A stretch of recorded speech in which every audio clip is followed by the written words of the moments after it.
बिहार शरीफ में खुला है द जावेद हबीब सैलून, जो लड़कों और लड़कियों की खूबसूरती को देती है एक नई चमक और लगाते हैं चार चांद। सिर्फ तारीफ सुनकर कौन बिलीव करता है, चलो फिर आप अपने आंखों से ही देख लो। अस्सलाम वालेकुम मेरे पुराने नए प्यारे प्यारे व्यूवर्स, आप सभी का फरहाद अली खान के नए चैनल पर बहुत बहुत इस्तकबाल है। हमारा पाको बरकत यानी रमजान का महीना आ रहा है, तो मैंने सोचा चलो आप सभी प्यारे प्यारे लोगों की इंटरटेनमेंट के लिए एक व्लॉग बना लूं। वैसे तो मैं छोटे छोटे क्लिप बनाता रहता हूँ जिसमें आप सभी का प्यार मुझे भर भर कर मिलता है, so sweet of you. But ये मेरा फर्स्ट व्लॉग है, गलती शलती को इग्नोर करते हुए पहले पूरी वीडियो देख लो, फिर कमेंट में अपनी ओपिनियन जाहिर करो। खैर, आप सभी सोच रहे होंगे अली टॉवेल लपेटकर यूं नाच क्यों रहा, तो दरअसल मैंने पॉटी की थी और जब मेरी पॉटी वॉश हो जाती है तो मेरे खुशी का पूछो ही मत। यहाँ मामा मेरे लिए फिलहाल बमटम कंपनी की डायपर यूज कर रही है और उसकी रिव्यू इंशाल्लाह आप सबको नेक्स्ट व्लॉग में मिलेगी। डायपर पहन ली, अब मस्ती तो बनती है। पिलो फाइट के लिए मेरे पास कोई पार्टनर तो फिलहाल है नहीं, तो मैं यहाँ अकेले ही पिलो फाइट कर रहा। रमजान आ रही है भाई, जिसने शादी नहीं की जल्दी जल्दी आप सभी शादी करो और मुझे इन्वाइट करना बिल्कुल भी ना भूल। चलो नाश्ता तो मैंने किया नहीं, तो मम्मा आज बनाई थी आलू का चटपटा सा कोई रेसिपी। मैंने सोचा चलो इसे ही ट्राई कर लेता हूँ, पर मुझसे ये भी खाया नहीं गया। थी तो ये बहुत टेस्टी, मगर मेरी जुबान और मेरी पेट ने कहा no means no.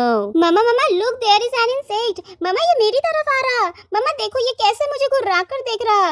Mamma I am going to hide myself, आप अपना देख लो, मैं तो भागा। आओ मम्मा हम दोनों मिलकर नानी को परेशान करते हैं। मम्मा बोली अली रमजान करीब है, आपके ये जंगली बाल, चलो रमजान से पहले ही आपके बाल कट कर देती हूँ। मम्मा यहाँ ट्रिमर लाई मेरी हेयर कटिंग के लिए, बट अनफॉर्चुनेटली ट्रिमर के एक कॉम लॉस्ट हो गए और एक टूट गया जो यूजलेस हो चुका है। पिछली बार तो मम्मा अपने खलेरे भाई से लेकर मेरी हेयर कट की थी, बट इस बार उनके ट्रिमर भी खराब थे, तो मम्मा ने डिसाइड किया आज मेरी हेयर कट सैलून में करवाएंगी। सैलून जाने के लिए मम्मा मुझे रेडी की और यहाँ मेरी सीढ़ी से उतरने की ट्रेनिंग चल रही है। मैंने सोचा ये स्लीपर मेरी मम्मा की है, तो मैंने कहा मम्मा इसे पहनो, पर मम्मा बोली बेटा ये मेरा नहीं है। खैर फिर मैं घर से बाहर निकला। आप सबको मेरी वीडियो में एक खाला दिखती होगी और ये घर उन्हीं की है। मैंने अपनी अनम खाला को आवाज दी तो मम्मा ने कहा आपकी खाला स्कूल गई है, तो मैं उदास फेस लेकर आगे बढ़ा। यहाँ मैं जानबूझकर अपनी मम्मा को परेशान कर रहा था, मम्मा को चिढ़ा रहा था कि मम्मा मैं इस पर गिर जाऊं, और मम्मा गुस्सा कर रही थी। फिर सामने आया डॉगी। हर बार की तरह इस बार भी भागते हुए मैं गया डॉगी को पकड़ने, पर मम्मा मेरा हाथ पकड़कर मुझे पीछे अपनी तरफ खींच ली। चलो अब आप लोग थोड़ा रोड के भी नजारे देख लो। पहले मम्मा डिसाइड की कि सैलून हम सब टोटो से जाएंगे, बट फिर आप लोगों को रोड के रंग बिरंगे नजारे देखने को कैसे मिलते, इसलिए हम सब पैदल ही निकल पड़े। और ये देखो मैरिज हॉल, ममता मैरिज हॉल, क्योंकि ये मैरिज हॉल हमारे घर से बस 10 कदम की दूरी पर है, तो हमारी फैमिली में जिनकी भी शादी होती है सभी लोग इसी हॉल को बुक करते हैं। रोड पर नो लापरवाही, तो मम्मा मुझे गोदी उठा ली। सामने आई एक मोटी सी गाय, मैं क्या डरूंगा, मुझसे पहले तो मम्मा ही डर गई इस गाय को देखकर और साइड हो गई। मम्मा को मैंने कहा मम्मा वो देखो baby shark doo doo doo doo doo. Mama पूरी जगह अपनी नजर दौड़ाई, मगर बेबी शार्क कहीं नहीं दिखा। क्या मैंने मम्मा को उल्लू बनाया? चलो अब मंजिल हमारी दूर नहीं। बिहार शरीफ में खुला है द जावेद हबीब सैलून, जो लड़कों और लड़कियों की खूबसूरती को देती है एक नई चमक और लगाते हैं चार चांद। सिर्फ तारीफ सुनकर कौन बिलीव करता है, चलो फिर आप अपने आंखों से ही देख लो। और क्योंकि डोर मेरी हाइट और ताकत के मुकाबले काफी स्ट्रॉन्ग थी, तो मम्मा की हेल्प से डोर ओपन करते हुए मैं अंदर गया। और अब यहाँ शुरू होता है मेरा टैंट्रम। जी दोस्तों, मैं आप सबको बता दूं कि मैं यहाँ एक बार और आ चुका हूँ। उस वक्त मैं 1 साल का था और मैंने बाल कटवाने में इतना ही ड्रामा मचाया कि मम्मा और हेयर स्टाइलिस्ट दोनों ही काफी परेशान हो गए थे। मम्मा सोची मेरा बेटा अब 2 साल का हो गया है, तो इस बार बगैर कोई टैंट्रम कर आराम से बैठकर बाल कटवा लेगा। पर मम्मा को कौन समझाए, मॉमीज के बच्चे 60 साल के क्यों ना हो जाए, अपनी मम्मियों के आगे वही नौटंकी और शरारती बच्चे ही रहते हैं। खैर तो पिछली बार तो मैं बस रोया था, बट इस बार मैंने बैठने से भी इनकार कर दिया। और रोया तो इतना दहाड़ दहाड़ कर कि वहाँ के स्टाफ ने मम्मा से कहा आप बेबी को गोद से उतार दो और थोड़े देर राउंड मारने दो, वो थोड़ा कूल डाउन होगा, फिर हेयर कटिंग के लिए बैठा देना चेयर पर। तो मम्मा मुझे आजाद पंछी की तरह छोड़ दी और मैं इधर उधर जाकर अपनी छोटी छोटी 2 आंखों से द जावेद हबीब सैलून देखने लगा। सैलून तो वाकई में बहुत खूबसूरत है, बट यही सैलून अगर एग्जैक्ट रोड पर होता ना,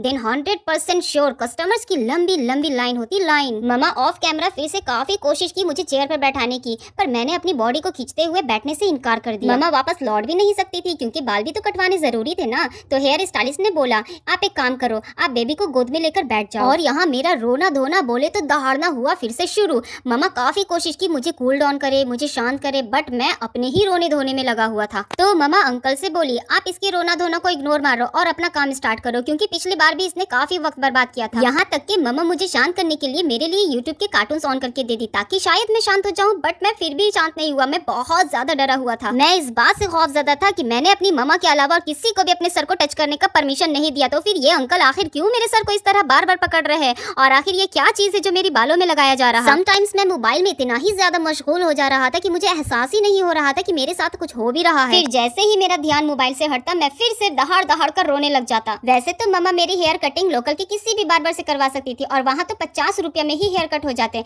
बट लोकल सैलून में 2 प्रॉब्लम फेस करने पड़ते हैं। पहली ये कि वहाँ के डोर हमेशा ओपन रहते हैं, जिस वजह से आते जाते पब्लिक की नजर सैलून में बैठे कस्टमर्स पर गड़ी रहती है। और दूसरी द वर्स्ट थिंग, वहाँ सिर्फ और सिर्फ लड़कों यानी जेंट्स की भीड़ होती है, जहाँ एक औरत का जाना इज वेरी एम्बैरेसिंग, स्पेशली हमारे मुस्लिम घराने की लड़कियों के लिए। वैसे तो मेरी फैमिली में 3 जेंट्स है, मेरे बड़े मामा, छोटे मामा और मेरे नाना, क्योंकि मेरे बड़े मामा सऊदी में रहते हैं और मेरे नानू अपने जॉब पर महीनों दिन से बाहर गए हुए हैं और मेरे छोटे मामा वो भी अपने काम के सिलसिले में मुंबई गए हुए हैं। अब आप लोग सोच रहे होंगे कि अली अपने फादर यानी अपने पापा का जिक्र क्यों नहीं किया। तो दोस्तों, जब से मैं पैदा हुआ मेरे पापा मुझसे आज तक मिले नहीं, तो फिर मुझे सैलून ले जाने के लिए क्या घंटा इधर आते। खैर, तो फिर घर पर कोई जेंट्स थे नहीं, तो इसलिए मम्मा को ही घर से निकलना पड़ा मुझे सैलून ले जाने के लिए। मम्मा इस सैलून में खुद को बहुत सेफ महसूस करती है, क्योंकि यहाँ जेंट्स स्टाफ के साथ साथ लेडी स्टाफ भी है। तो ये मैसेज उन मुस्लिम घराने की लड़कियों के लिए है जिनके घर पर जेंट्स नहीं और वो लोकल सैलून जाना बिल्कुल भी पसंद नहीं करती। तो आप अपने छोटे भाई, भांजा या बेटा को लेकर बेफिक्र से इस सैलून में आ सकती है। चलो, काफी सारे बातें हो गई और बातों ही बातों में मेरी हेयर कटिंग भी हो गई। मम्मा मुझे बहुत रिक्वेस्ट की एक अच्छी सी पिक के लिए, बट मैं रोन दूं, उनकी जरा ना सुनी। मम्मा मुझे चॉकलेट्स के भी लालच दी, अली आपको मैं चॉकलेट दूंगी, प्लीज एक प्यारी सी पोज दे दो, बट मैंने चॉकलेट लेने से भी इनकार कर दिया। वैसे सच कहूँ तो मैं खुद को बहुत स्मार्ट लग रहा था, थू थू थू थू थू थू, नजर ना लगे, लेकिन फिर भी मेरे जमा पूंजी के बाल चले गए। इतना दुख जताना तो बनता है ना। सो मैंने नहीं तो नहीं दी पोज। मम्मा यहाँ पेमेंट की, पर मम्मा पूछना भूल गई मुझे 10% का डिस्काउंट क्यों मिला, क्योंकि पिछले बार तो 100% चार्जेस लगे थे और पिछले बार तो सैलून वाले ब्लो ड्राई भी नहीं दिए थे। इस बार ब्लो ड्राई भी मिला और साथ ही साथ 10% का डिस्काउंट। वाओ, मेरी तो बल्ले बल्ले हो गई। चलो फिर डोर ओपन करते हुए मैं बाहर निकला। सामने एक स्टोर था जिसमें कॉस्मेटिक के साथ साथ बच्चों के कुछ टॉयज भी अवेलेबल थे। मम्मा मुझे उस स्टोर में ले गई कि शायद कुछ जरूरत की चीजें मेरे लिए मिल जाए। यहाँ मैंने 3D एनिमल्स उठाया। मम्मा बोली बेटा ये काफी कॉस्टली है, इसे रख दो। तो मैं शॉपकीपर बनकर बिहाइंड द काउंटर ही रखने चला गया और वहाँ से ये टूटा फूटा झुंझुना उठाकर ले आया। मम्मा बोली बेटा अब आपकी उम्र इस रैटल से खेलने की नहीं रही। देन शॉपकीपर ने एक बड़े मजेदार की चीज दिखाई। ये कुछ ब्लॉक्स थे जिनमें alphabets, fruits, animals and flowers थे। दिखने में ये जितने अच्छे लग रहे थे, आई थिंक यूज करने में और भी बेस्ट लगते, बट अगेन काफी कॉस्टली थे, तो मम्मा ने लेने से इनकार कर दिया। फिर शॉपकीपर ने कुछ अलग सा ब्लॉग दिखाया, बोला इसके साथ बुक भी है जिसको देखकर बच्चे कॉपी करके ब्लॉग बना सकते हैं। मम्मा ने कहा ये 2 साल का बच्चा नहीं समझ पाएगा, आई थिंक ये 4 to 5 इयर्स के बच्चों के लिए है। खैर, तो हमने शॉप से कुछ भी नहीं लिया। वहाँ से निकलकर जब मैं इधर आया तो मुझे एक से एक गाड़ी दिखे। मैंने मम्मा से कहा मम्मा मुझे ये गाड़ी दिला दो ना। तो मम्मा बोली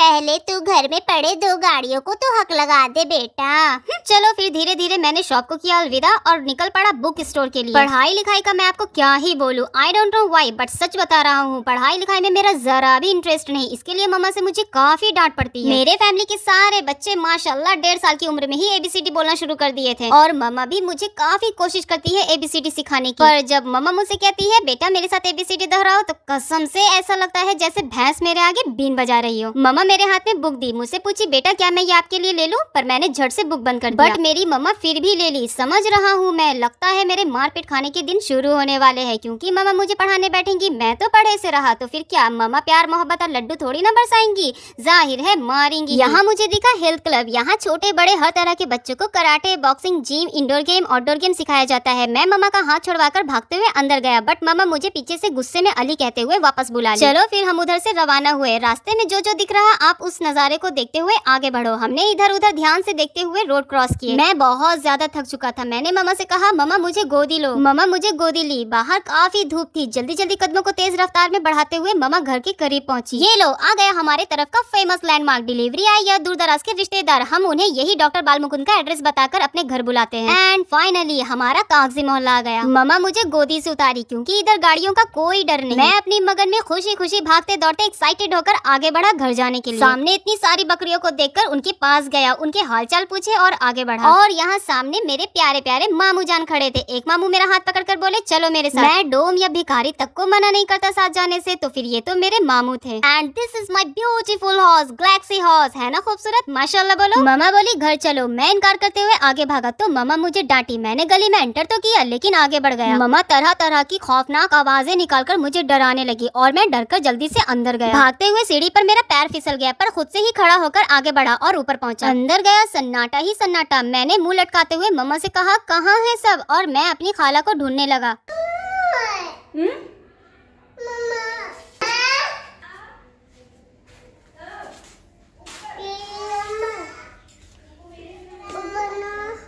जूतों से लेकर कपड़े तक मेरे बाल के छोटे छोटे टुकड़ों ने अपना बसेरा बना लिया था। मम्मा बोली चल नहा देती हूँ वरना रात भर तू सो नहीं पाएगा, और वैसे भी बाल कट होने के बाद हमेशा नहा लेना चाहिए। नहा धोकर फ्रेश हुआ, मम्मा मेरे लिए खाना लाई। खाना में दाल चावल था क्योंकि सब्जी में खाता नहीं, और दाल चावल को भी मैंने खाने से किया इनकार। मैं काफी थक चुका था तो मैं सो गया। वीडियो पसंद आए तो please like share and subscribe. Video में कोई भी बोरिंग पॉइंट लगा हो तो कमेंट करके मुझे बताएं ताकि नेक्स्ट टाइम मैं इसका ध्यान रखूं और आप सबको और ज्यादा एंटरटेनमेंट कर सकूं। आप सभी को मेरी तरफ से एडवांस में रमजान की बहुत बहुत मुबारकबाद। रमजान करीब है, सो आप सभी अपने बच्चे कुछ कामों को जल्दी जल्दी कंप्लीट करो ताकि रमजान में फुल इबादत कर सको। आप सब अपना बहुत बहुत ख्याल रखना। मिलता हूँ नेक्स्ट व्लॉग में, तब तक के लिए अल्लाह हाफिज।